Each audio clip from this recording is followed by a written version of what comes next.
I'm in the Barnes Noble bookstore with a homie of mine, and we're looking at books. And this was before I wrote my book. I said, man, I'm going to have a book on these shelves one day. Man, Rock, you tripping. So I'm sitting there, and I buy a book, and the book costs like $25. My friend was like, man, you finna spend $25 on that book? I said, yes. He says, man, you crazy. I'm like, what do you mean, why am I crazy? He said, I ain't about to spend no $25 on no book. I said, how much did you pay for them doggone shoes you had on? He said, $125.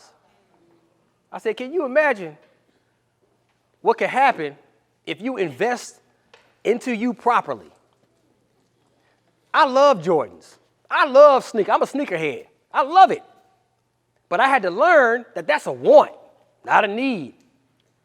Until you get to the point where you're fulfilling your dreams, then you can go do whatever you want. Warren Buffett, he mastered money. That's why he's one of the richest in the world. One lesson that I learned from him was the most important investment you could ever have is yourself.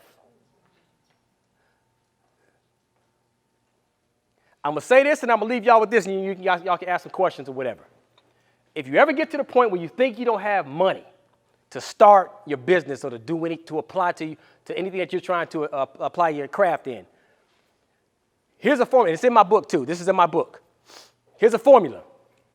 All you have to do is all the money you have coming in, listen to me, follow me on this. It works.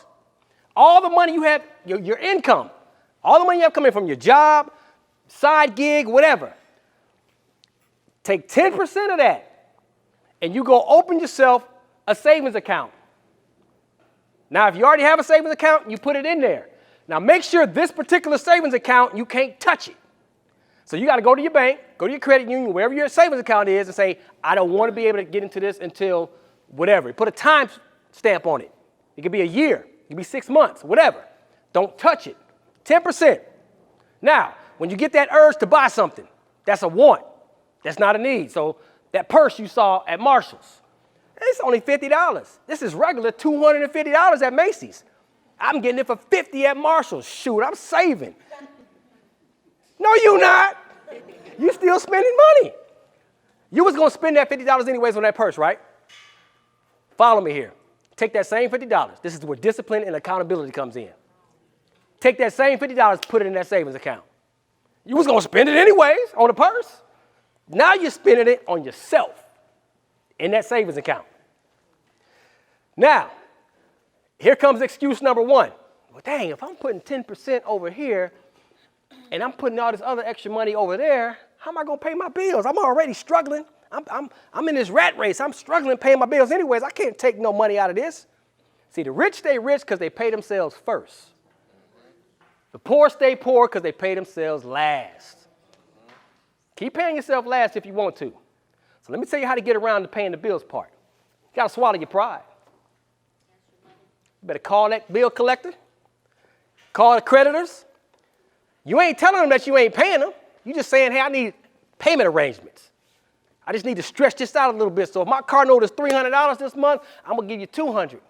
And then let me pay $25, $25, $25, $25 over the next month. So when the next month comes, you can do it all over again.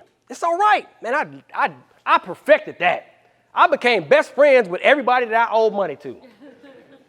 When people used to call my house, hey, Rock, you know what? Hey, Mr. Turner, how you doing? Hey, how you doing?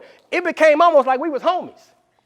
I got you, man. I got to do this. I'm working whatever. I'll give you something this Friday. I'm going to bring something, whatever. Man, it's in their best interest to work with you because they're trying to what?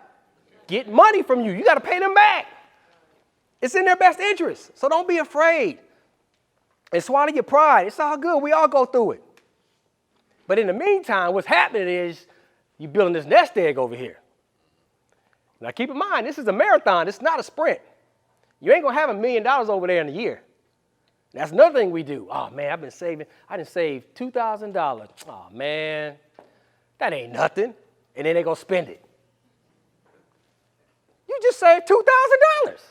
Now you can put that in start your business. Y'all follow me? Am I making sense here? No excuses, get it done. Period. There's a reason why there's a period at the end. It's not no excuses, get it done, etc.